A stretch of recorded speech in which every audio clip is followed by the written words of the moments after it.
Hola, hola. ¿Me escuchan ahora sí? Perfecto. Gracias. Este, no, comentaba que bienvenidos, buenas tardes al seminario de implicaciones del paquete económico 2022 a su cuarta sesión. Recuerden, son 6 sesiones, llevamos 4, hoy será la cuarta. Este, por favor, sigan asistiendo.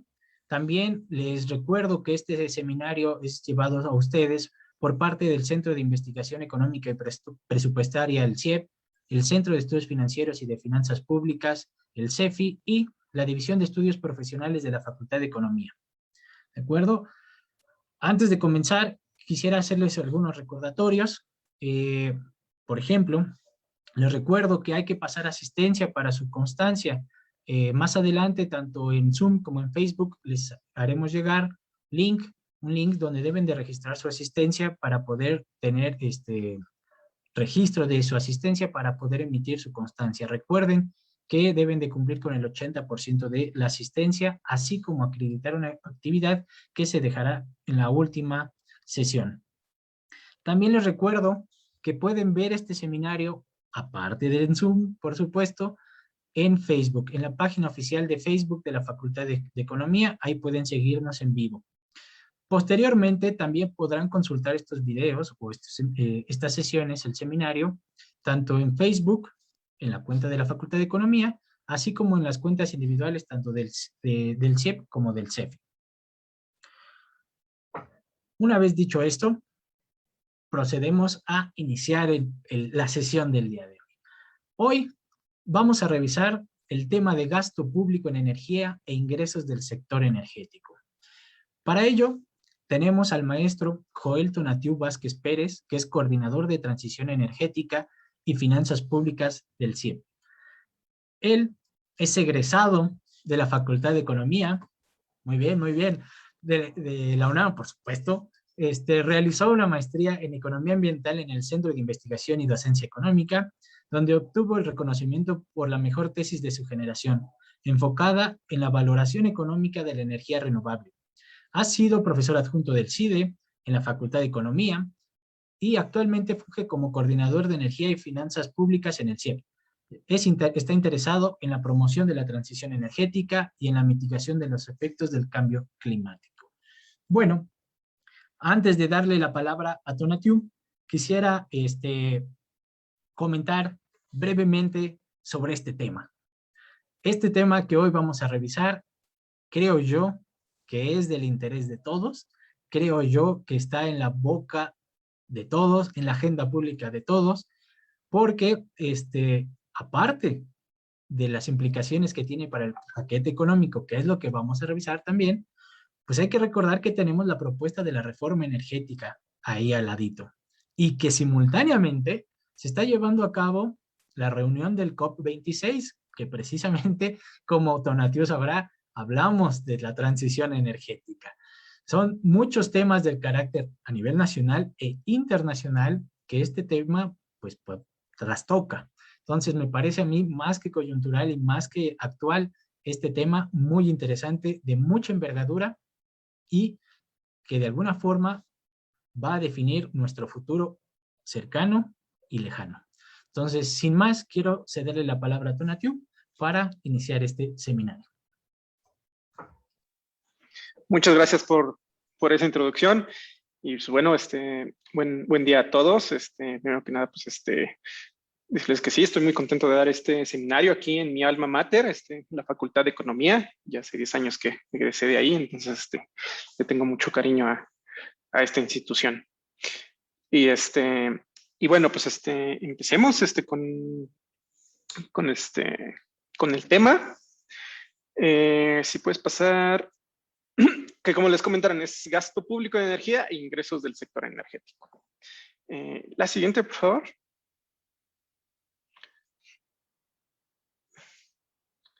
Bueno, primero una pequeña introducción, ¿no? O sea, primero decirles que la energía y el progreso humano son dos elementos íntimamente relacionados. En tanto mejor es el control de la energía, mayor la potencia que podemos extraer de las fuentes energéticas, pues el desarrollo humano aumenta. Y la forma en la que una economía produce, transforma y consume su energía determina su grado de desarrollo. Esto así desde los inicios de la civilización humana, siempre hay este desarrollo de energía y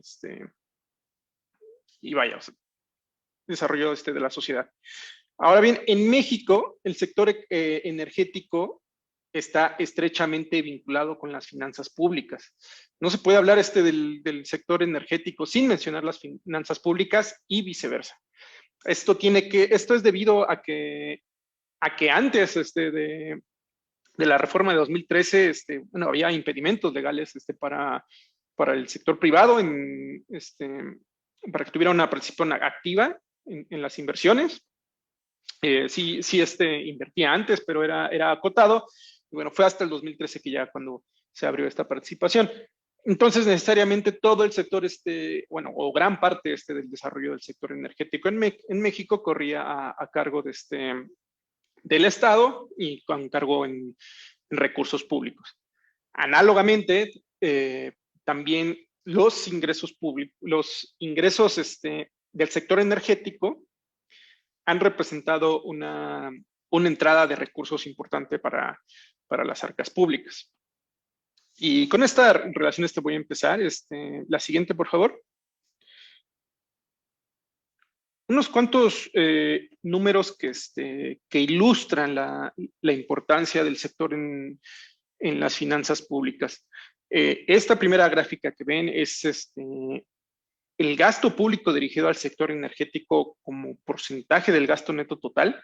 Aquí estamos hablando de ingresos federales.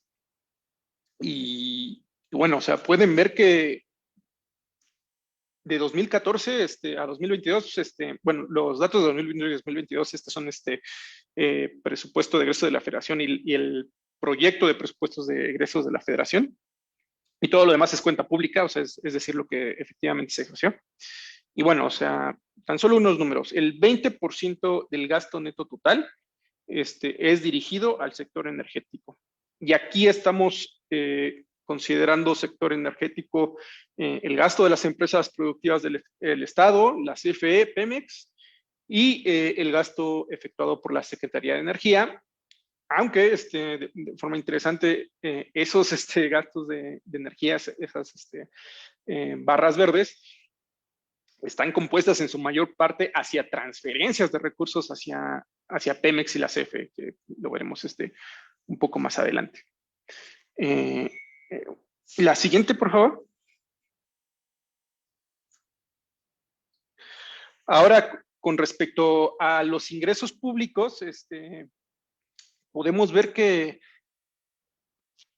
han ido disminuyendo, o sea, sí tienen una importancia grande, o sea, todavía en 2022, 24% de los ingresos presupuestarios públicos los otorgó el sector energético, aunque claro, en 2014 esta relación era de 40%, ¿no?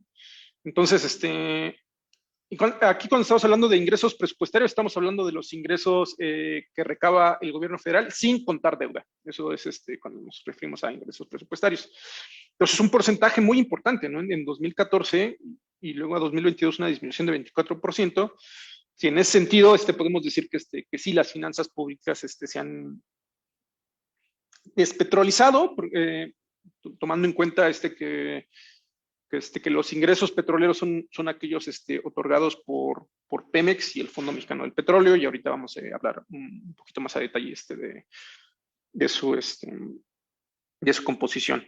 Sin embargo, o sea, todavía sigue teniendo un componente importante, y eso que ahorita en este momento no estamos contando los ingresos del IEPS a gasolinas, que también se podría considerar un ingreso energético, pero bueno, esa parte del IEPS será tratada en la parte de los ingresos tributarios. Pero bueno, o sea, como que estas dos gráficas sí ilustran muy bien la importancia del sector para las finanzas públicas, tanto en el gasto, tanto como en los ingresos. La siguiente, por favor. Ahora, vamos a concentrarnos en los ingresos públicos del sector energético, y como les comentaba, vamos a hablar de su estructura. Ahorita nosotros estamos considerando los ingresos del sector energético como los ingresos petroleros y los ingresos propios de la CFE. A su vez, los ingresos petroleros se clasifican en los ingresos propios de Pemex y las transferencias del Fondo Mexicano del Petróleo. La siguiente, por favor.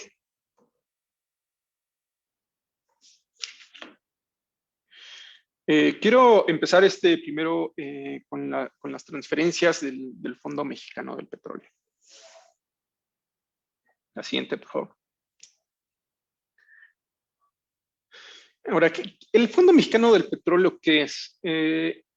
A partir de la reforma energética de 2013, se propuso la creación de un fondo soberano que fuera quien recibiera los recursos de la renta petrolera, es decir, de aquellas actividades de producción y explotación de los hidrocarburos, que fuera este fondo quien recibiera estos recursos, quien los administrara y quien los transfiriera finalmente. Es un fondo soberano, como les comentaba, se creó con fines de transparencia en los recursos, y desde 2015 es el encargado de recibirlos. Ahora bien, ¿cómo están compuestos los ingresos de este fondo? Bueno, pues en primera lo dan los asignatarios, los contratistas y el comercializador del Estado. El asignatario es una entidad. Ahorita nada más Pemex es la única que tiene esa calidad de asignatario. Como asignatario está obligado a transferir 3 clases de recursos llamados derechos. Luego están los contratistas, que son aquellas empresas a las que se les ha sido otorgado un contrato de exploración y extracción de hidrocarburos a través de las distintas rondas licitatorias. En esos contratos vienen ahí los montos que se transfieren al fondo derivado de estas actividades.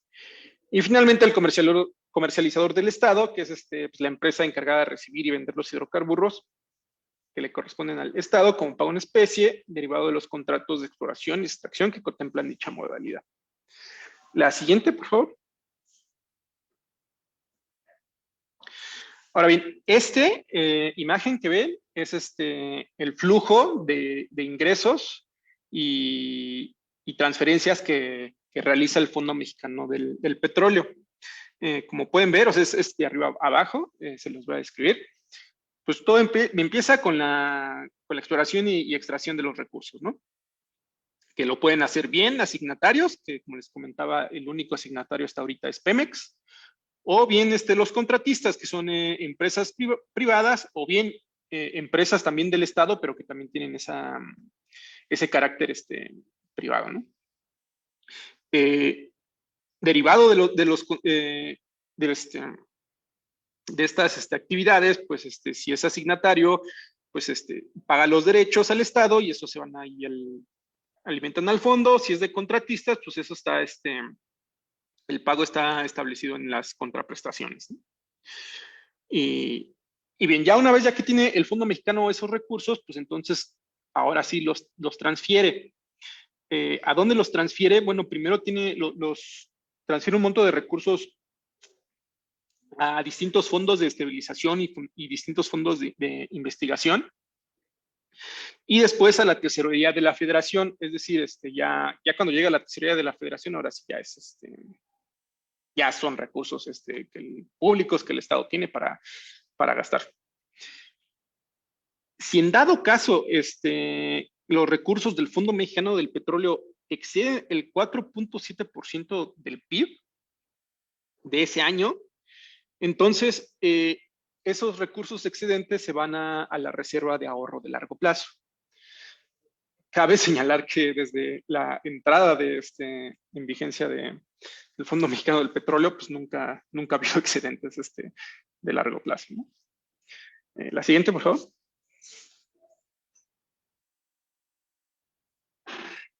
Ahora, ¿cuál es la estructura de los ingresos del Fondo Mexicano del Petróleo?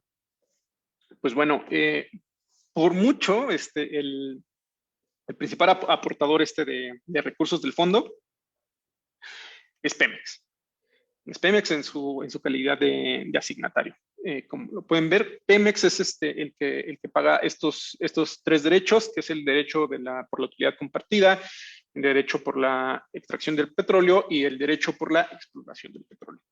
Entre estos tres, se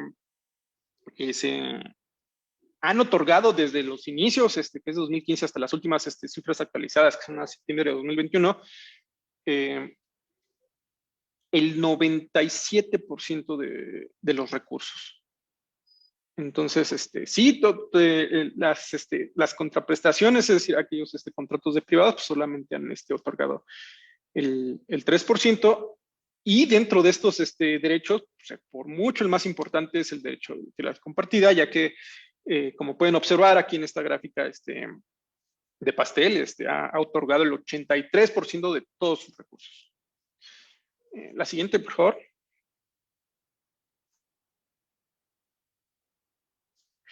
Ahora, este derecho para la utilidad compartida se obtiene por medio del pago de una tasa sobre la diferencia que resulte de disminuir el valor de los hidrocarburos extraídos, tras deducir algunos apartados permitidos en el artículo 40 de la ley de ingresos de hidrocarburos.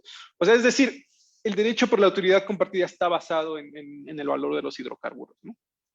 Entonces, claramente va a haber una relación positiva entre mientras más valor tenga el crudo, pues mayores serán los recursos a obtener por este derecho, y también a mayor tasa sea a la que se graba, pues también ahí hay una relación positiva.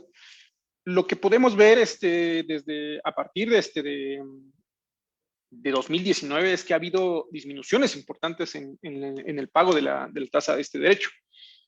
Como pueden observar ahí en esa tablita, ha pasado del 70%, del 65%, 58%, 54%, y finalmente la iniciativa de ley de ingresos de la Federación 2022 propone que esta tasa sea al 40%, lo que sin duda, dada la importancia que tiene este derecho en los ingresos del fondo, pues sí le va a pegar, aunque claro, sería a favor de Pemex, ¿no? Aunque eso lo veríamos ya después en la sección de Pemex.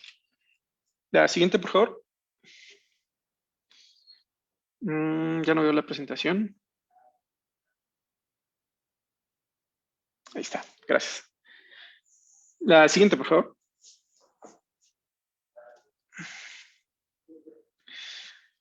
Ahora bien, esta es una tabla de la evolución de los ingresos del Fondo Mexicano del Petróleo.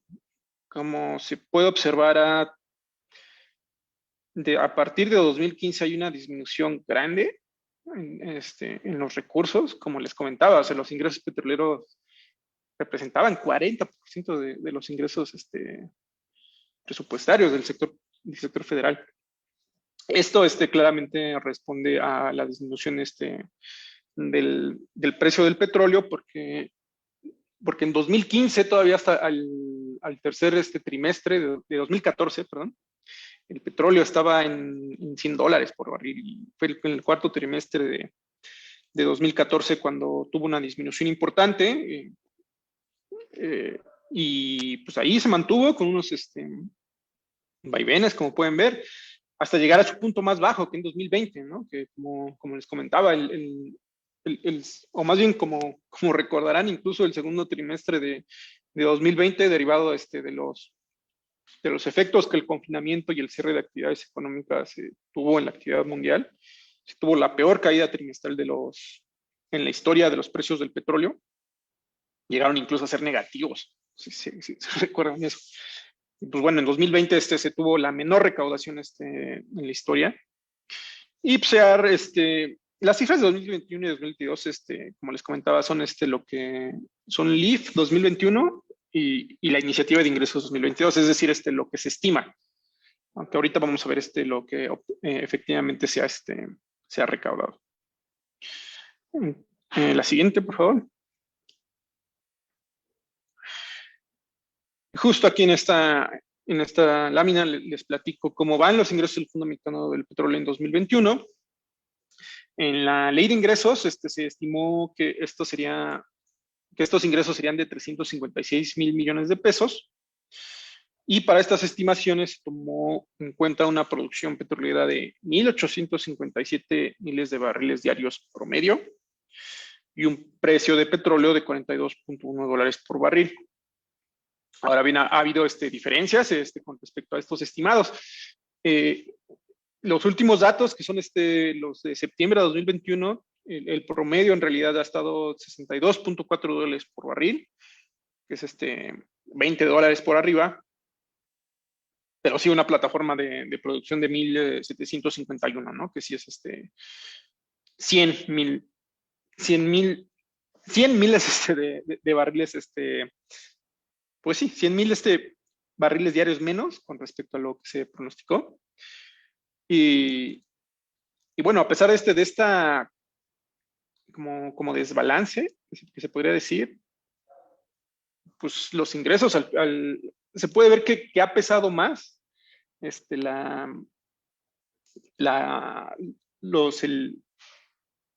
que no se haya contemplado que se haya contemplado una producción petrolera más arriba de lo realmente observado, porque al tercer trimestre, a pesar de tener un precio de petróleo $20 por arriba, pues los ingresos del Fondo Mexicano del Petróleo están 13% por debajo de lo contemplado, aunque hay que aclarar que el precio del petróleo sigue subiendo y dado que en invierno es donde tradicionalmente los energéticos suben más de precio, es posible que el precio promedio del barril del petróleo siga aumentando. Y entonces en el último trimestre sí ya se logre compensar estos ingresos y que al final del año sí estén más cerca de lo presupuestado. Pero pues sí llama la atención que a pesar de este sobreprecio en el precio del petróleo, pues sí los ingresos del fondo andan muy por debajo. La siguiente, por favor. Y ahora sí, ¿cómo vienen los ingresos del Fondo Mexicano en la ILIF 2022? Pues aquí se estiman un monto de 371,000 millones, que es un aumento del 4%. Tomando, ahora sí ya aquí tomaron en cuenta una producción petrolera más modesta, de 1,826 miles de barriles diarios, y siguen con un precio del barril de $55.1, que ha sido muy criticado, porque como les comentaba, o sea, ahorita al tercer trimestre estuvo en 60 y tantos, y se esperaría que el próximo año la actividad económica se recupere ya completamente, ya una vez que el mundo se recupere por 100% de la pandemia. Aunque claro, o sea, dar un estimado del precio del petróleo siempre es complicado debido al número de factores que afectan su precio.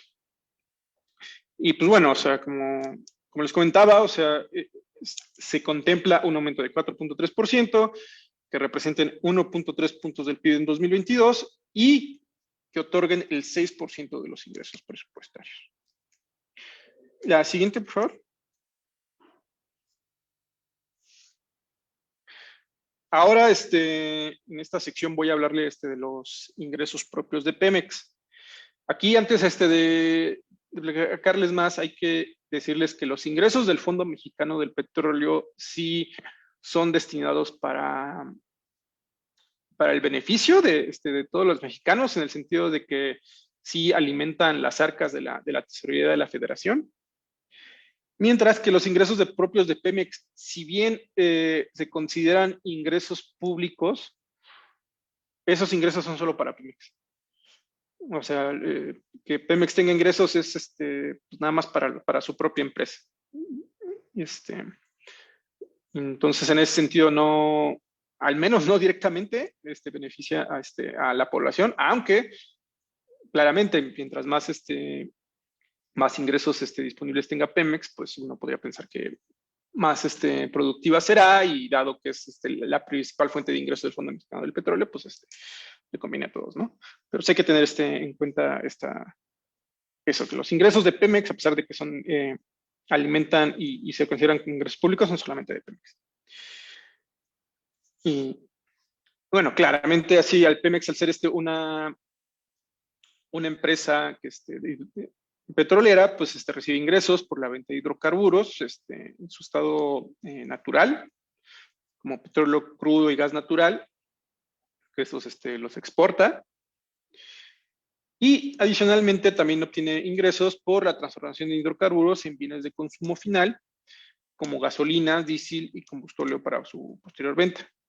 Nacionalmente, Pemex no vende petróleo, sino que lo utiliza como insumo para la fabricación de estos insumos, aunque en los últimos años sí ha perdido capacidad productiva y cada vez importan más, ¿no? Bienes de consumo final. También aquí les comento que Pemex tiene distintas líneas de negocio, la que se denomina upstream en el sector energético tiene que ver con aquellas actividades de obtención del recurso en su estado primario, que son la exploración y la producción, y la transformación industrial de estos recursos, que ya se le conoce como downstream. Aquí Pemex tiene diferencias muy, muy grandes en estas líneas de negocio. La exploración y la producción antes de impuestos, es decir, antes del pago de derechos, es altamente redituable para Pemex. Sí, hay muchos ingresos a partir de eso, pero con respecto a transformación industrial, que como les comentaba, ya se refiere a la transformación de los hidrocarburos para bienes de consumo final, gasolinas, diésel, gas LP y demás. Ahí está en números rojos. Aún antes de impuestos, tiene pérdidas millonarias. Y no triviales. Ahorita vamos a ver un poco con respecto a eso. La siguiente, por favor. Esta es la evolución de los ingresos propios de Pemex. Llama la atención que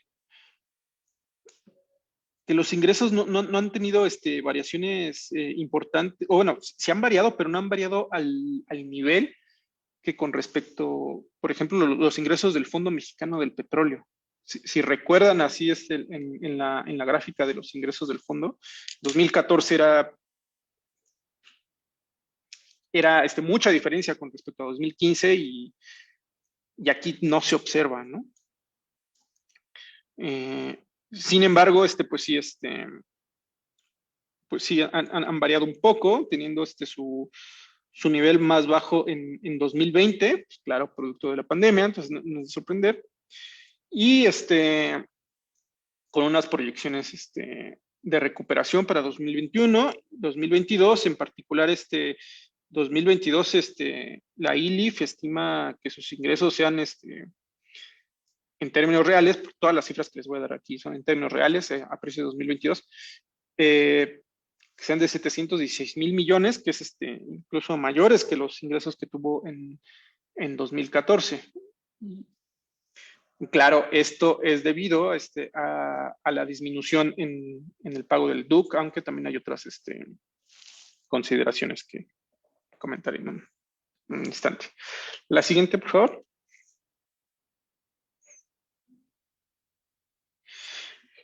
Aquí, antes de platicarles más acerca de sus ingresos, no quería dejar pasar la oportunidad de mostrarle las aportaciones netas por parte de Pemex.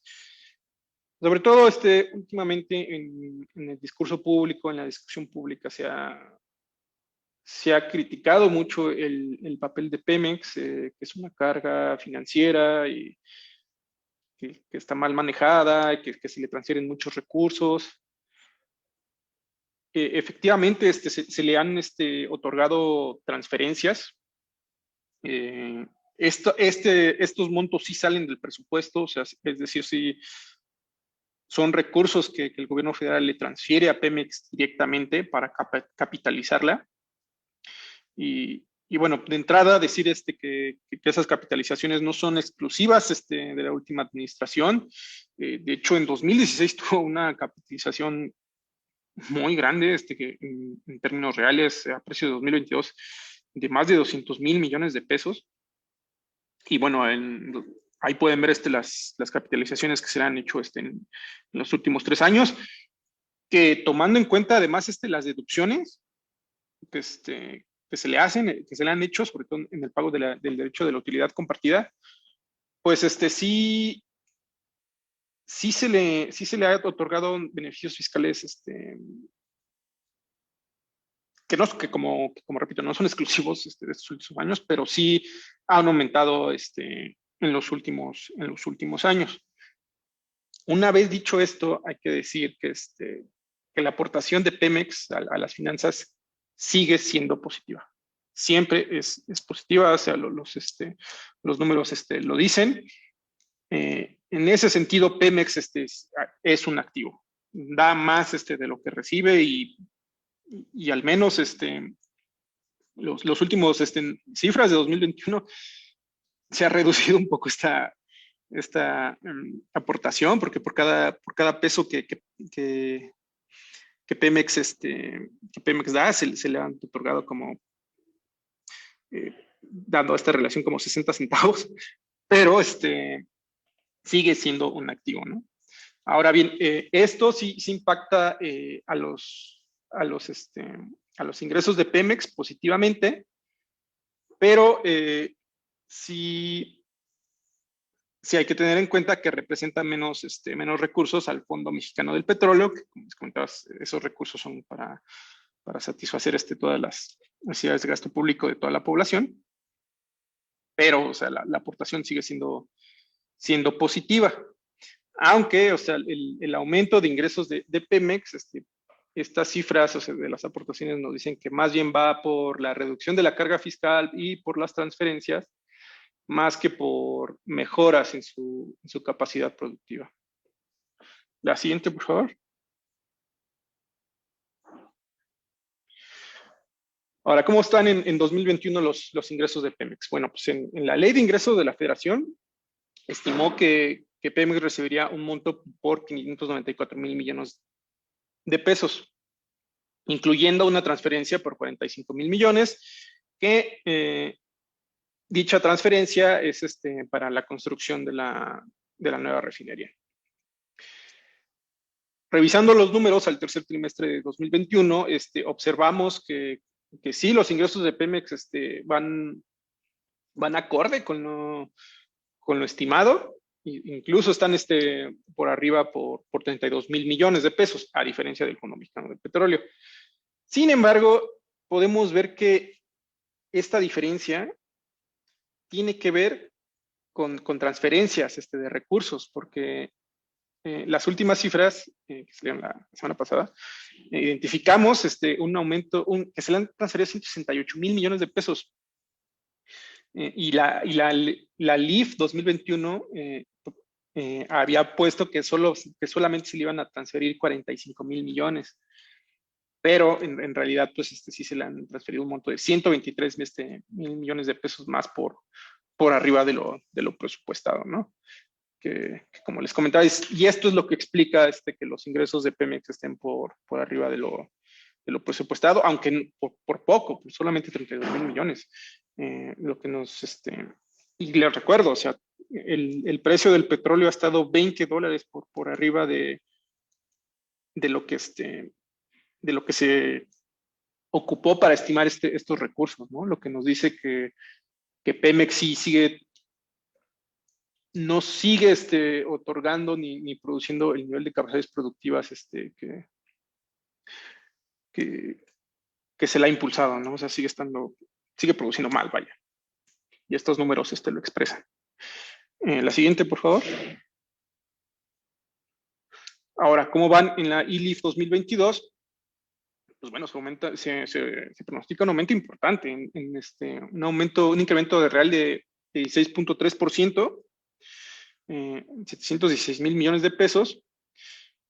Y este aumento tiene que ver básicamente con la disminución del pago del DUC, como les comentaba, disminuye de 54 a 40%. Y vaya, ya con esta reducción, pues se espera que los ingresos de Pemex representen 12% de los ingresos presupuestarios y 2.8 puntos del PIB para 2022.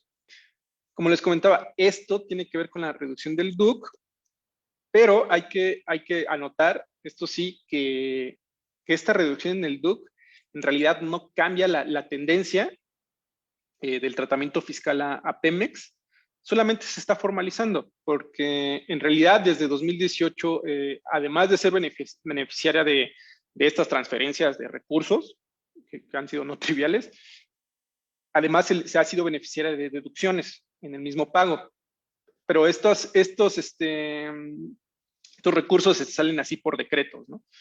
De repente se publica en el diario oficial de la Federación un nuevo decreto que le permite a Pemex deducir tantos recursos.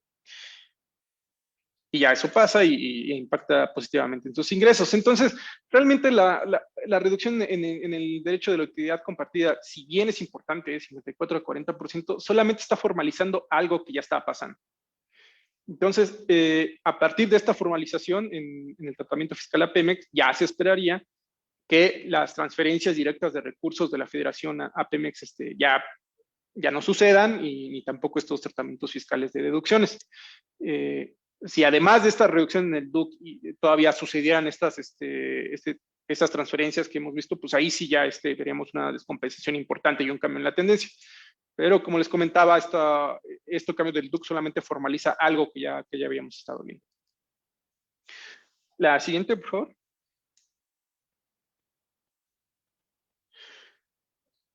Y bueno, ahorita por último, con respecto a la sección de ingresos energéticos, pues hablar de los ingresos propios de la Comisión Federal de Electricidad, que se han mantenido relativamente estables. No vemos un cambio en la tendencia importante. Si bien podemos ver a partir de 2019 una disminución, aunque no tan marcada, pero sí una disminución. Y se han mantenido relativamente estables, representando 2% puntos del PIB. La siguiente, por favor.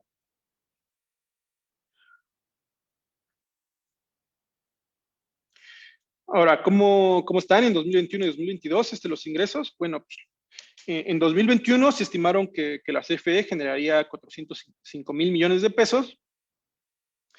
Y al tercer trimestre de 2021, pues la Comisión ha generado ingresos por 284,000, que es 7% inferior con respecto a lo estimado al tercer trimestre del año.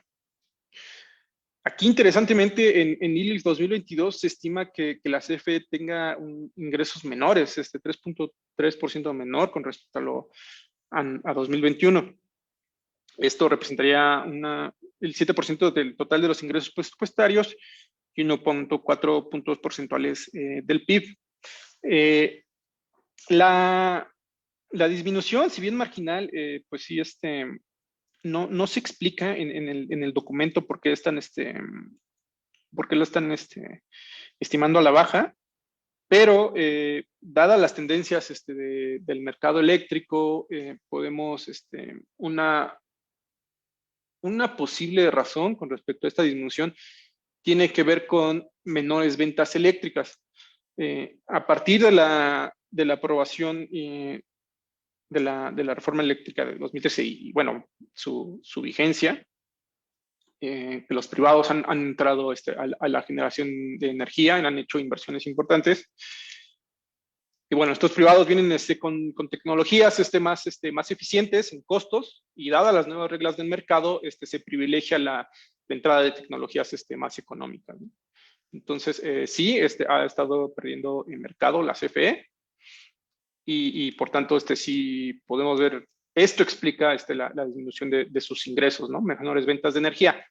Aquí es muy importante aclarar que esta disminución de ingresos de CFE no necesariamente significa un daño a las finanzas públicas. como les comentaba, por un lado, o sea, los ingresos de CFE son ingresos propios de la empresa, no representan ingresos así que para la federación que vayan a financiar gasto público, pero por otro lado, al estar vendiendo menos energía eléctrica, vente a plantas con tecnologías más eficientes, lo que está haciendo es que plantas con costos más altos están saliendo de operación, y esto al final del día tiene una compensación positiva con los gastos, porque cuando se consideran los ingresos menos los gastos, o sea, ese diferencial sí impacta deuda pública, que si bien es deuda de CFE, pues al final del día sí es deuda pública que se va a los requerimientos financieros del sector público.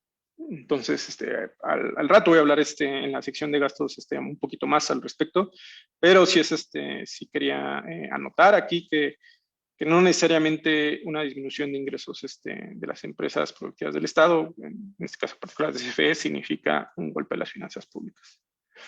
La siguiente, por favor.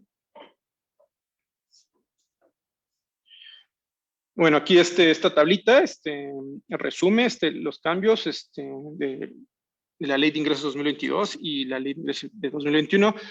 La tabla tiene un error, debería de ser en las columnas debería ser porcentaje de ILIF 2022 y variación real LIF 2021. Nada más agreguen un año en las últimas dos columnas. Pero bueno, ahí podemos ver los ingresos. La siguiente, por favor.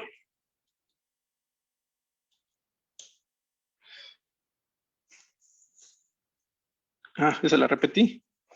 La siguiente, por favor. Ahora, ya que hablamos de ingresos, vamos a hablar del gasto, ¿no? Ahorita en la sección de gasto, igual me voy a concentrar en gasto a las empresas productivas del Estado, CFE y Pemex, y un pequeño apartado a los subsidios, a las tarifas eléctricas. Aquí podemos ver una evolución del gasto de Pemex. Lo naranja es el gasto programable y lo amarillo es el gasto no programable. Cuando estamos hablando de gasto programable, estamos hablando del gasto de operación, el gasto de inversión y el gasto de pensiones. Cuando estamos hablando de gasto no programable, estamos hablando de deuda. Ojo, el gasto no programable no contempla amortizaciones de la deuda, solamente contempla intereses y el servicio de más de la deuda, no amortizaciones. Aquí podemos ver cómo a partir de 2014 y hasta 2019 sí disminuyó el gasto programable de manera importante, de pasar de 765,000 millones a 432,000 millones. Esto sin duda tiene que ver con la caída del precio del petróleo, y también refleja que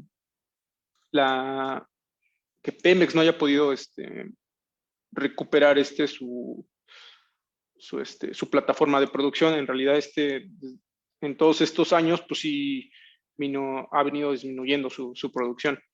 En 2019 sí ya se pudo detener la tendencia decreciente, pero pues no se la ha logrado tampoco aumentar de manera considerable. Y bueno, ahí podemos ver una recuperación a partir de 2020, a pesar de que fue año de pandemia y un año particularmente malo para la industria petrolera. Pero bueno, ahí podemos ver una recuperación. Y el proyecto de presupuestos de egresos 2022 sí contempla un nivel de gasto de 636,000 millones de pesos. Llama la atención este gasto, que muchos otros rubros de gasto sí tuvieron crecimientos modestos o bien recortes, pero sí, aquí Pemex sí tuvo un buen aumento, lo que refleja las prioridades de gasto público actuales. La siguiente, por favor. Y bueno, con respecto a 2021 y 2022, en el gasto en 2022 representa 769,000 millones de pesos, 2.8 puntos PIB y 11% del gasto neto total público 2022. Presenta un aumento real de 9.5%, que son 67,000 millones de pesos más con respecto al año pasado. Y sobre todo aumentan el gasto de inversión, que es el componente que más explica este aumento, pues incrementa 17%, siendo de 460,000 millones de pesos, el monto de inversión más alto desde el año 2015. La siguiente, por favor.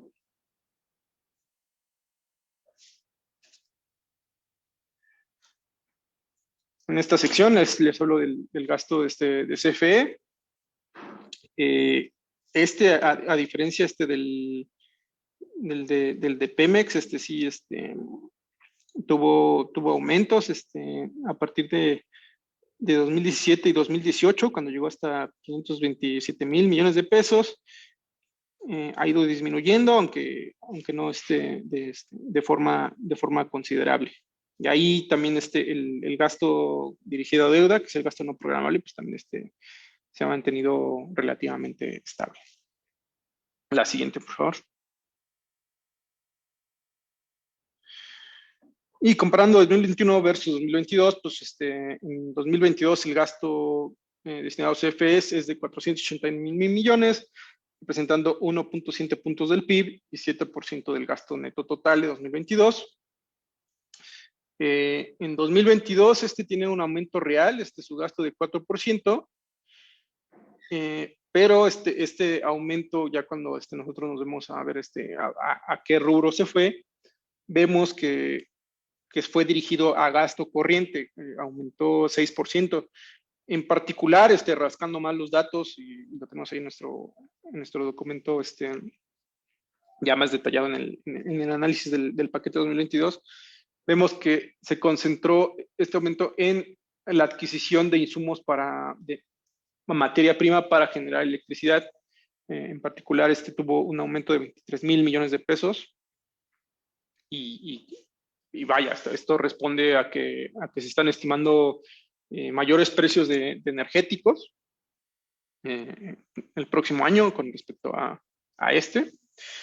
sobre todo el gas natural. Hemos visto que sí ha aumentado mucho en el mundo. Si bien aquí México no ha sido tan afectado porque el mercado del gas natural es muy regionalizado, pero, o sea, sin duda sí afecta el precio de los insumos. Y bueno, nada más comentarles que tenemos el sector eléctrico tiene una dependencia muy alta con el gas natural. El 60% de la producción de electricidad es con gas natural, y 70% del gas natural consumido en México es importado de Texas, que es ahí donde un estado productor muy grande. Y, de hecho, tiene, gracias a sus tecnologías, a la tecnología de la fractura hidráulica, o sea, Texas se hizo un gran productor de hidrocarburos, no solamente de gas natural, sino de petróleo, y de hecho es el mercado regional que ofrece precios más bajos de gas natural en el mundo, ¿no? Entonces, como que México se ha beneficiado de este mercado y obtiene recursos, precios del gas natural los más bajos del mundo, pero también lo pone en una situación de dependencia. Pues, como les comentaba, o sea, 70% del gas natural consumido se importa, y el 60% del gas natural es en electricidad, y pues está sujeto a eventualidades, como por ejemplo en enero de este año se congelaron ahí unas pipas ahí en Texas, y cerraron la importación de gas natural aquí a México, y una semana a todo el norte del país, buena parte del norte del país tuvo apagones importantes, ¿no? Entonces, pues sí, hay que tener en cuenta que sí, el sector eléctrico tiene, CFE es muy dependiente del gas natural de Texas. Y bien, si bien también nosotros podríamos, como que aquí en México, impulsar la producción de gas natural, pues sí tendría sus costos ambientales, ¿no? Porque sí, como Texas lo hizo fue con la técnica de la fractura hidráulica, el fracking, pues aquí en México, pues sí hay consideraciones ambientales importantes, ¿no? Entonces, más bien como que el camino a la seguridad energética sería la exploración de nuevas fuentes de electricidad, sobre todo renovables en solar y eólica, en las cuales México tiene mucha potencialidad, ¿no? Pero bueno, nada más comentarles esta parte. Y ya por último, pues los subsidios a las tarifas eléctricas, ¿no? Los subsidios a las tarifas eléctricas son, se le otorgan a CFE, en particular a las subsidiarias de suministro. Y vaya, esto es obviamente para que las tarifas de electricidad se mantengan bajas. La siguiente, por favor.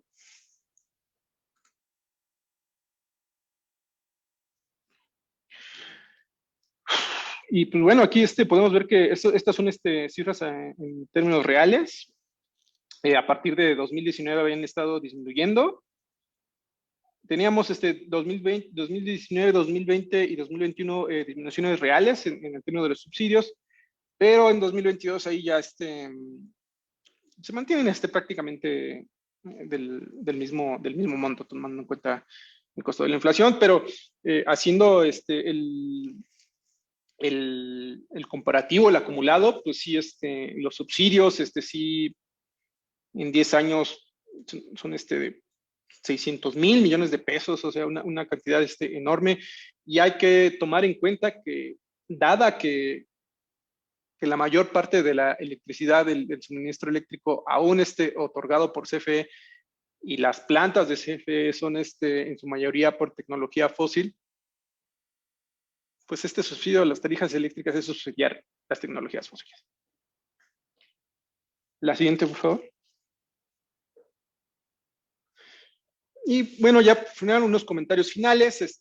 Aquí les pongo un par de gráficas de cómo la producción petrolera de Pemex tuvo una disminución, ha tenido disminuciones importantes. Aquí estoy teniendo a partir de 2014, pero en realidad la producción viene cayendo desde 2005.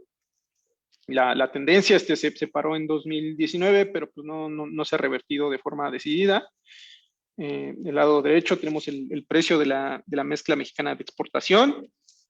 Pasó de $90 en 2014 a abajo de 40 en 2020, y ahorita se ha estado recuperando. La siguiente, por favor. Finalmente, el balance de Pemex, comentarles, como les comentaba, Pemex no ha sido capaz de generar balances financieros positivos, al menos desde 2009. O sea, ¿esto qué quiere decir? Que los gastos de Pemex Simpson han sido mayores que sus ingresos.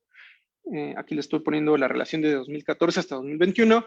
Como pueden observar, en 2019 sí el balance es positivo, pero esto es gracias a que se le otorgó una aportación patrimonial de 125,000 millones de pesos, ¿no? Entonces ya con esta tuvo un balance positivo de 25,000 millones. Si no hubiera sido por esta, pues el balance hubiera sido de menos 100,000 millones, ¿no? Esta situación viene pasando desde 2009, o sea, no es exclusivo de los últimos años. Si bien los balances se han reconocido sus montos en los últimos, claro, pues cayó la pandemia de 2020, pero bueno, o sea, más de una década con balances financieros positivos ha hecho que el nivel de deuda de Pemex, los últimos datos disponibles, sean de 113,000 millones de dólares. No me atreví a expresarlos a pesos porque me iba a dar una depresión muy grande. Pero bueno, es una cantidad muy grande. Claro, aquí este nivel de deuda es lo que representa el peligro potencial a la estabilidad de las finanzas públicas. A ver, esto porque, si bien la deuda de Pemex es de Pemex y la paga Pemex, sí podría haber un efecto de contagio o de confianza en la deuda soberana. Entonces, si bien la deuda soberana de México, es decir, la deuda del gobierno federal y que tiene cuya tasa, cuya confianza tiene un impacto en las tasas del crédito de toda la economía, por tanto es muy importante, no tiene la de Pemex. Entonces el Banco de México sí identifica que hay cierta influencia de Pemex en la deuda soberana, y esta influencia se da pues porque el monto es enorme, ¿no? O sea, y más que el monto, o sea, que sí, es muy grande. En realidad, Pemex año con año, a pesar de los apoyos financieros, de las ayudas fiscales, en realidad sigue siendo sin ser capaz de disminuir sus flujos financieros negativos, ¿no? Entonces, esto es, si bien en el neto Pemex sí efectivamente aporta más de lo que se le da y en ese sentido un activo, pues sí, este nivel de deuda y esta falta de capacidad de generar ingresos, flujos de ingresos positivos, pues sí representa una amenaza a la estabilidad de las finanzas públicas en su conjunto. La siguiente, por favor. Y bueno, también el balance de CFE, que como les comentaba, es beneficiaria de montos importantes de subsidios, sin los cuales también tendría balances financieros negativos. Y aquí hay un problema con CFE. En realidad, CFE no había tenido problemas de balances financieros negativos, pero ahorita, por primera vez, en 2021, tiene un balance financiero consolidado negativo, o sea, y al tercer trimestre, o sea, en realidad todavía no se acaba el año y ya vemos por primera vez bueno, al menos yo los datos los he revisado desde 2010 y en el consolidado CFE nunca había tenido un balance financiero negativo, ¿no? Entonces esto sí,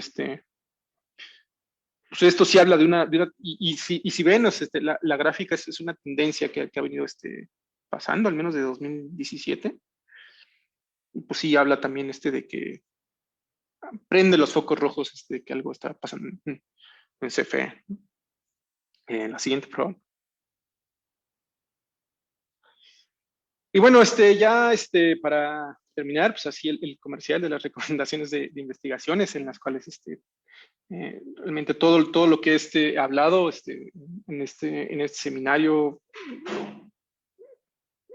toda la información está más explicada en todas estas informaciones. Por ejemplo, si quieren hablar, conocer un poco más del desempeño presupuestal de Pemex, ahí tenemos una investigación en donde analizamos los flujos de ingresos y de gasto y el nivel de deuda que Pemex ha tenido desde 2018 hasta 2020, 2008 siendo el último año en donde tuvo un balance financiero positivo. Una última investigación en donde analizamos las aportaciones netas de Pemex a las finanzas públicas. Otro referente al Fondo Mexicano del Petróleo, cómo han sido sus ingresos, cómo han transferido sus recursos de su creación, cuál fue el papel de las coberturas petroleras en las finanzas públicas en 2020, sobre todo, que se activaron y paliaron un poco la caída en los ingresos petroleros, aunque no por mucho, lamentablemente.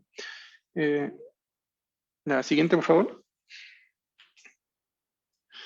Un poco, también tenemos investigaciones relativas a política energética, que sí ha tenido un viraje muy marcado a partir de esta administración. Tenemos una de que es la reforma a la ley de hidrocarburos, la reforma a la ley de la industria eléctrica, que fue muy comentada en su momento, y que bueno, ahorita con la nueva propuesta de reforma constitucional vienen por todo, o sea, recoge todos los elementos de la iniciativa de reforma a la ley de industria y va incluso más allá, es todavía más radical. Entonces, sí, también pasó algo muy similar con hidrocarburos, aunque no tuvo tanto eco en la discusión pública, pero sí, bueno, o sea, hay tendencias claras de cambios de rumbo en la política energética, y pues aquí los analizamos. Y finalmente, pues, transición energética, ¿no? Dado que el sector energético emite 3 de cada 4 emisiones de gases de efecto invernadero, pues al igual que no podemos hablar de finanzas públicas sin hablar de sector energético, pues tampoco hablamos para hablar de sector energético sin, sin impactos ambientales, ¿no? Sobre todo a la luz de la crisis climática que estamos viviendo ahorita, ¿no? Tenemos un documento de transición energética en México, retos y oportunidades. Este fue un conversatorio que tuvimos también con un especialista del sector energético, Eduardo Pudom. Tenemos ahí dos documentos muy buenos. Y un documento que se hizo colaborativamente entre distintas áreas del CIEP, de las finanzas públicas del cambio climático. Ahí que se analizan los impactos a la salud y vaya, o sea, otras áreas de cómo el cambio climático impacta las finanzas. Y finalmente, o sea, la próxima semana vamos a estar publicando una investigación que habla sobre el impacto de las finanzas públicas que tendría la aprobación de la iniciativa de reforma constitucional en materia eléctrica. Y bueno, pues ahora sí ya acabé. Muchas gracias por su atención y estoy atento a sus comentarios, preguntas, dudas.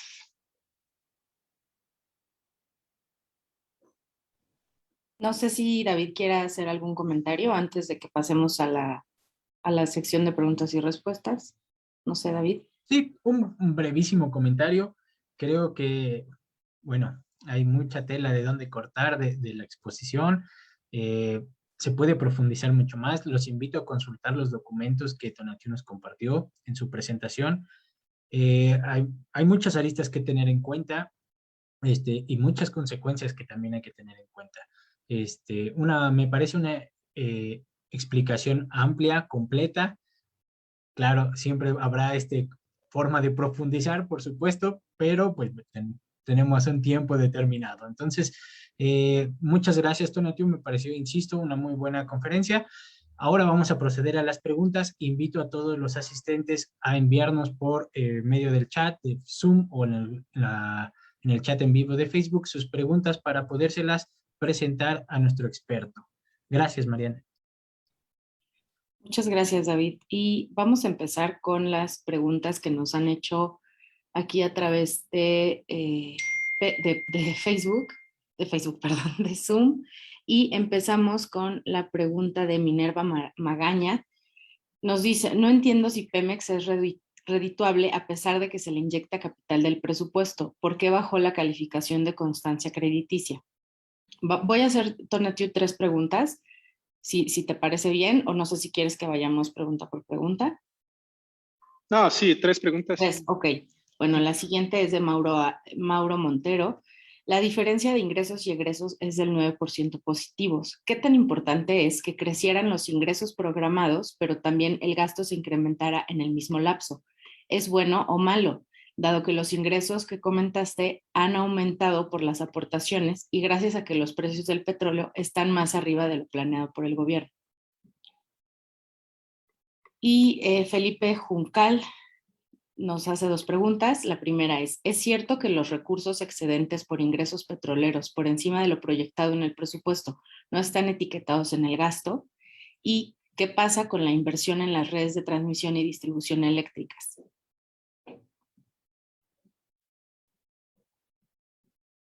Ok. Bueno, con respecto a la primera pregunta, cuando estamos hablando, Pemex por sí como una sola empresa no es redituable, no ha sido redituable desde 2009. ¿Esto qué quiere decir? Que sus ingresos siempre han sido menores que sus gastos, entonces que opera con pérdidas y esto es lo que explica su nivel de deuda de 113,000 millones de dólares. Sin embargo, sí ha sido redituable para el Estado mexicano en el sentido de que los ingresos que otorga Pemex en su forma de derechos y aportaciones fiscales siempre han sido mayores que lo que recibe como aportaciones. Entonces, en ese sentido, Pemex sí ha sido un activo para las finanzas públicas, pero acotando, como les comentaba, que este nivel de deuda tan grande y sobre todo la falta de capacidad de disminuirla, dado que a pesar de todas estas ayudas sigue teniendo déficit de balances financieros negativos, pues sí representa una amenaza, un riesgo estructural a la estabilidad de las finanzas públicas. Ahora bien, con respecto al crecimiento de los ingresos y los gastos de Pemex, en general, es cierto, para ser más productiva Pemex, sí se le deberían de dar asignar más gastos, sobre todo el gasto de inversión, en el cual vemos que sí es el que más ha disminuido cuando revisamos las cifras.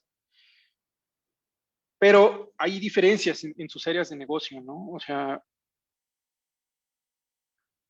para que los recursos escasos sean efectivamente asignados, estos recursos deben de dirigirse a áreas de negocio que sí sean redituables.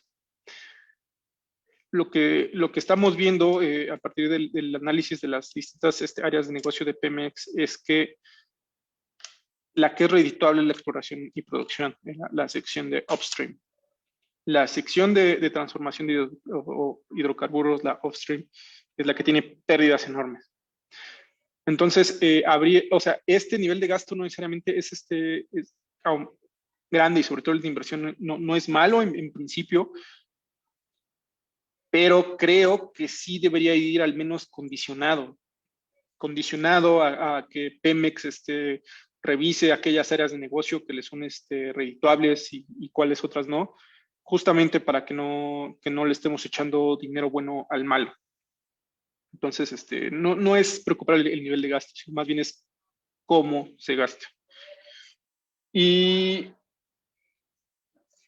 sobre todo con respecto a los ingresos excedentes petroleros que no están etiquetados, pues en realidad estos ingresos del Fondo Mexicano del Petróleo, que son los que son para financiar el gasto del gobierno, una vez que alimentaron los distintos fondos de estabilización, y eso los alimenta en el primer mes de recaudación, todo lo demás se va a la tesorería de la Federación. Y justo, o sea, esos recursos no están etiquetados, están destinados a financiar el gasto público. Y en las estimaciones de gasto y de ingresos, o sea, se toma en cuenta este ingreso para financiar todo lo demás. Es cierto, no está etiquetado. Aunque recursos excedentes, pues sí, ya se me hace... Hay que aclarar que nunca ha habido recursos excedentes del Fondo Mexicano del Petróleo. Para que haya recursos excedentes, el monto de recursos del Fondo Mexicano del Petróleo debería de ser tal que exceda el 4.7% del PIB. Una vez ya que pasó eso, hasta 4.7% del PIB se le va a dar a la tesorería de la Federación. Y una vez que pasa eso, entonces ya estamos hablando de recursos excedentes, y esos recursos excedentes se van a una reserva de ahorro de largo plazo. Que en esa reserva de ahorro de largo plazo es dinero ahí que se tiene guardado, que tal como su nombre lo dice, es como un fondo y se va a financiar distintos proyectos de inversión, y se va teniendo más ingresos y para beneficio de las generaciones futuras, algo parecido al Fondo Soberano Noruego, aunque claro, a diferencia del Fondo Soberano Noruego, pues sí, el Fondo Mexicano del Petróleo nunca, desde su creación, ha otorgado ingresos a la reserva de ahorro de largo plazo, y es porque nunca ha excedido el 4.7 puntos del PIB. Entonces, excedentes de ingresos petroleros, al menos del lado del fondo, pues no han existido. Gracias, Tonatiu. Seguimos con las preguntas. Javier de la Rosa, ¿qué implicaciones tendría la aprobación de la reforma energética en cuanto a las finanzas públicas, dado que la generación de energía está sujeta a los precios internacionales del gas? Liliana pregunta, ¿cuál es la proporción entre lo que Pemex paga como derechos y las transferencias que se le hacen? María Fernanda Villagómez, ¿a qué se debe el balance financiero negativo de CFE en 2021?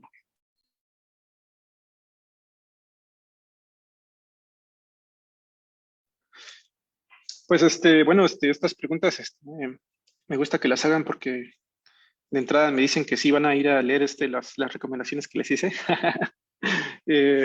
Con respecto al impacto presupuestal de la reforma constitucional, pues nosotros estamos previendo impactos en distintos frentes.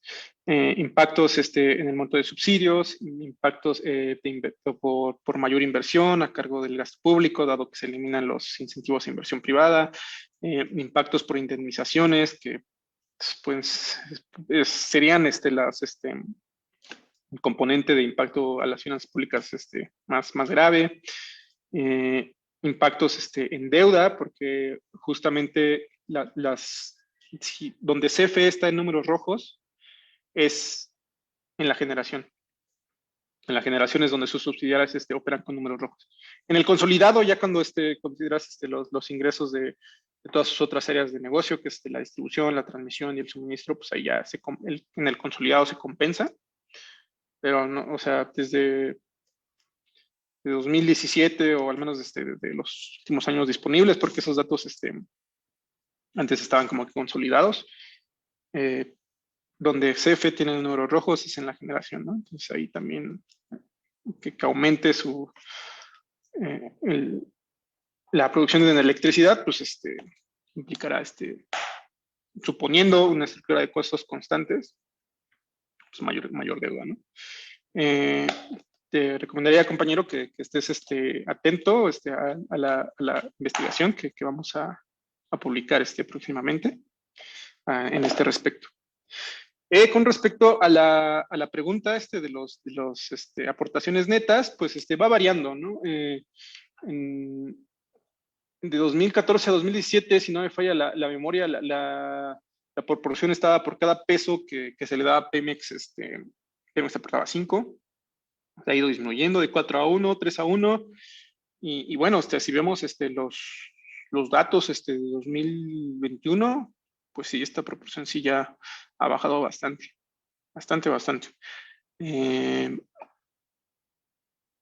Tendrías que, o sea, a partir de la presentación se tendría que hacer la división entre el peso otorgado entre transferencia para sacar la proporción, pero si no me falla la memoria, ahorita en 2021, por cada peso que aporta Pemex, se le han otorgado 60 centavos. Sigue siendo positivo, pero pues sí ha disminuido. Y pues, ¿a qué se debe que CFE esté en números rojos, algo que nunca había pasado? Sus gastos, porque en realidad sus ingresos sí no han diferido mucho, o sea, de lo pronosticado, o sea, están por abajo, pero no por tanto. En realidad tiene que ver con los gastos. ¿Qué gastos? Pues el aumento en el precio del gas natural, sobre todo. Gracias, Donatiu. Lorena Ávila pregunta, ¿en qué medida afecta al TEMEC si se aprueba la reforma energética sin cambios, tal cual la ha propuesto el Ejecutivo Federal? Liliana, ¿cuáles son los márgenes de operación de Pemex versus su margen neto? Ricardo Sánchez, de manera imparcial, ¿consideras la compra de la nueva refinería en Estados Unidos como buena, mala, necesaria? Con la disminución de ingresos de la CFE, ¿crees que esto continúe de manera progresiva? Es decir, ¿el sector privado gane terreno? ¿Podría desaparecer CFE en algún momento?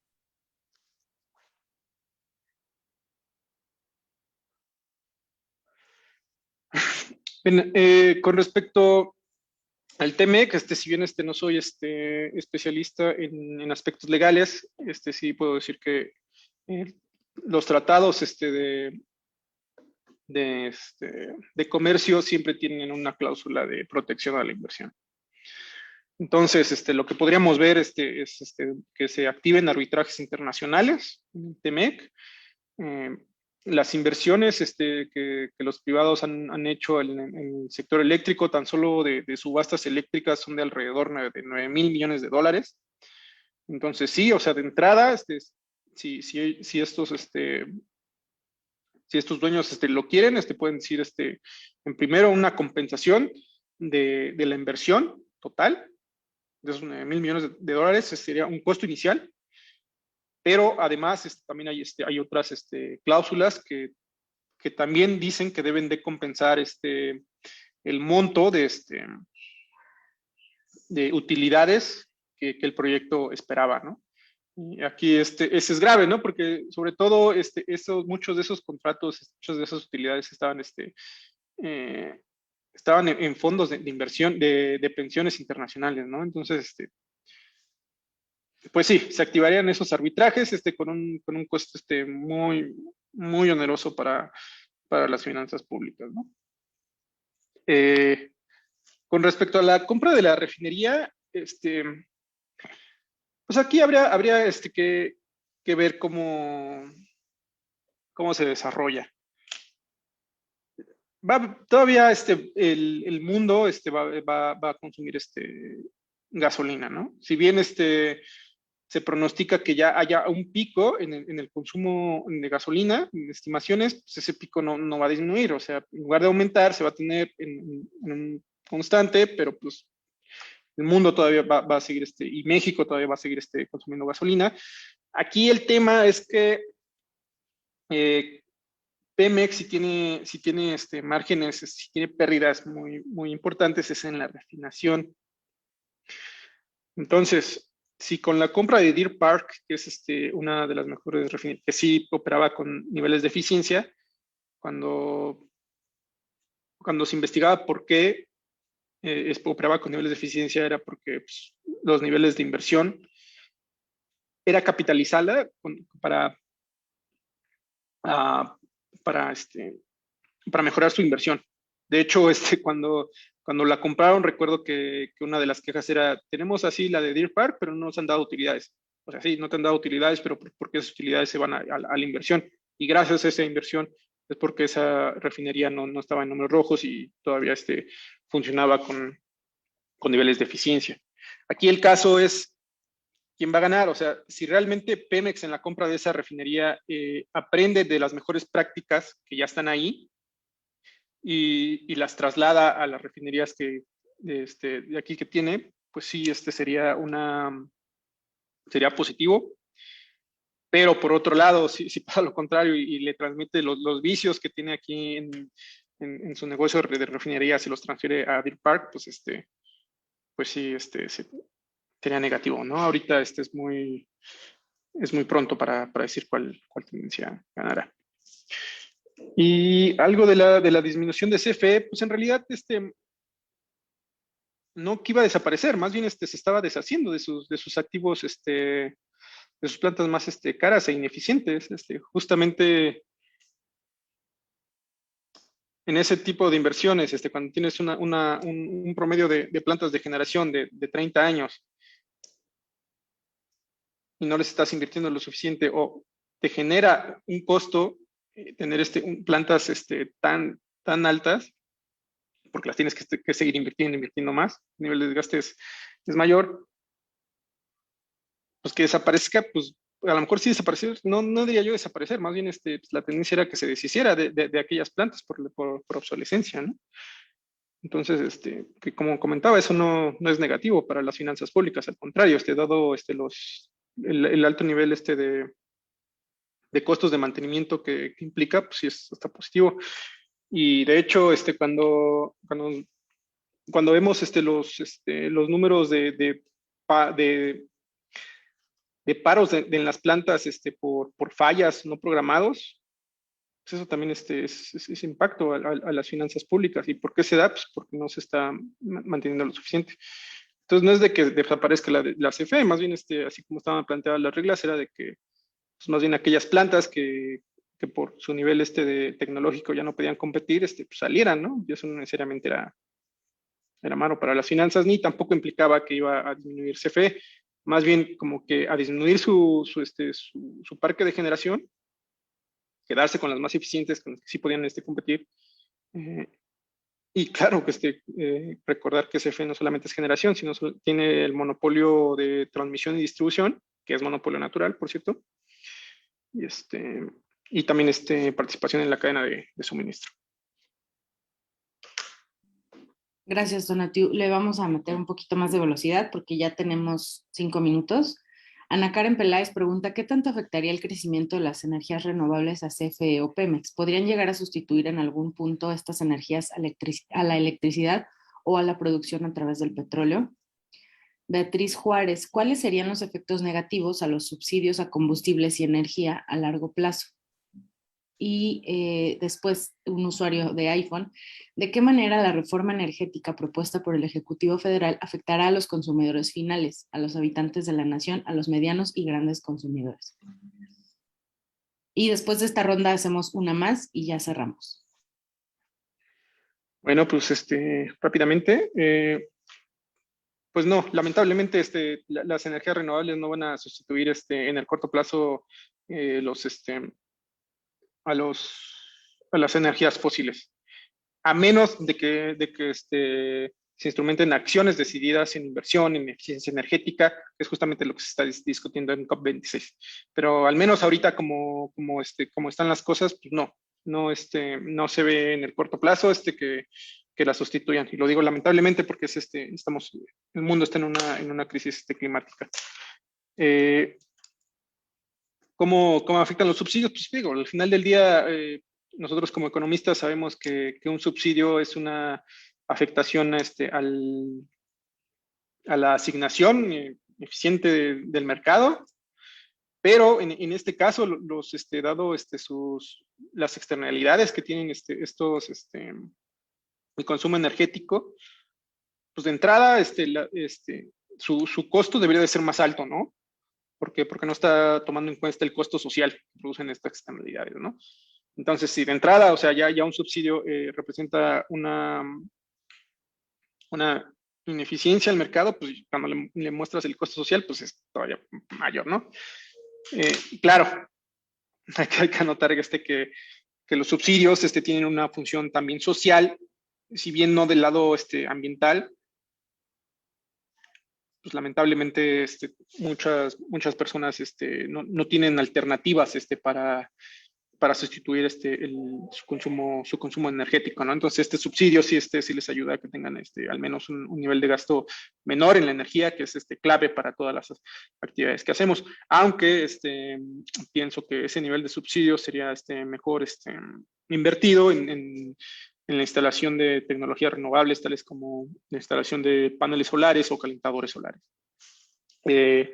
¿Y cómo va a afectar la reforma eléctrica a los consumidores finales? Pues mayores costos de energía que bien vamos a pagar en nuestro recibo, o que bien vamos a pagar que va a pagar el Estado en mayores subsidios con cargo a todos nosotros, que gasto que se podría ido a educación, a salud, y esto sin tomar en cuenta el aumento en los costos de los productores, ¿no? Lo que al final del día hará menos competitiva la economía.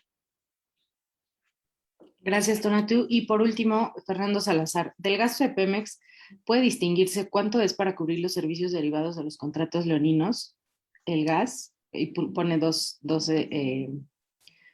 abreviaciones que no entiendo. En el mismo tenor, ¿cuánto es el efecto en sus ingresos de CFE por los subsidios en portabilidad e intermitencia a la producción privada?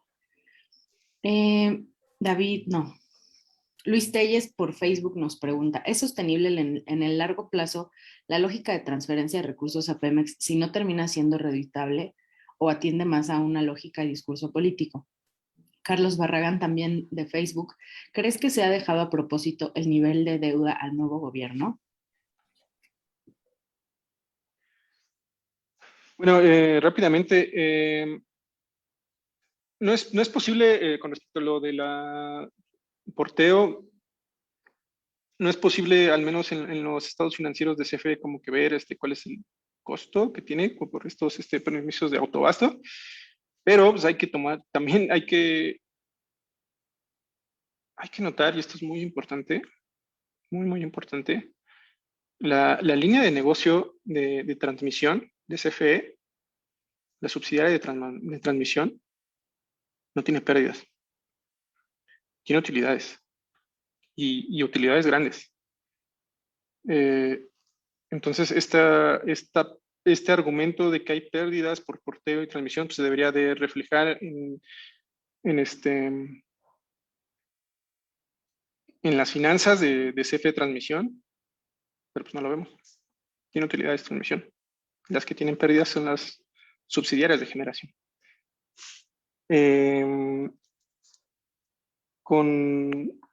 Con respecto a Pemex, de los contratos, pues al menos desde Finanzas Públicas Oportunas no lo podrías ver. Sería tendría que ver los estados financieros de CFE, pero ya los estados financieros sí grandotes que están ahí en su apartado, ahí tal vez los podrías ver. Y pues sí, o sea, desde un punto de vista económico, de asignación de recursos escasos, asignar recursos a una empresa que sigue, a cualquier empresa, que tiene pérdidas y sin condicionar al menos esos recursos o sin hacer un cambio en la forma en la que opera una empresa que desde hace más de 10 años sigue operando con pérdidas y como que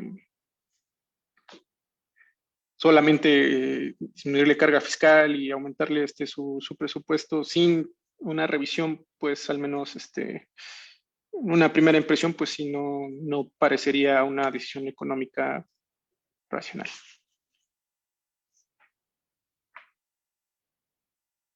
Y con respecto a lo de nivel político y de la deuda, pues no, más bien lo de nivel de deuda es consecuencia de año tras año de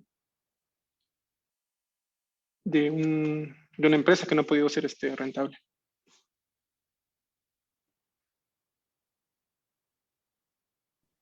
Muchas gracias, Donatiu. Y bueno, con esto cerramos la parte de las preguntas y doy la voz a David, quien dará la despedida. Muchas gracias, Mariana. Muchas gracias, Donatiu. Pues con esto terminamos la cuarta sesión del seminario. Los esperamos el próximo viernes. Les anuncio que el tema de la próxima sesión será impuestos e ingresos. Parte de lo que estaba ya mencionando Donatiu, que hablar de las finanzas es hablar de energía. Bueno, pues parte de las finanzas es hablar de los ingresos, y para hablar de los ingresos, pues hay que hablar de los impuestos. Entonces, les agradezco su presencia, muchas gracias por su participación y los esperamos en la próxima sesión. Hasta luego, muchas gracias.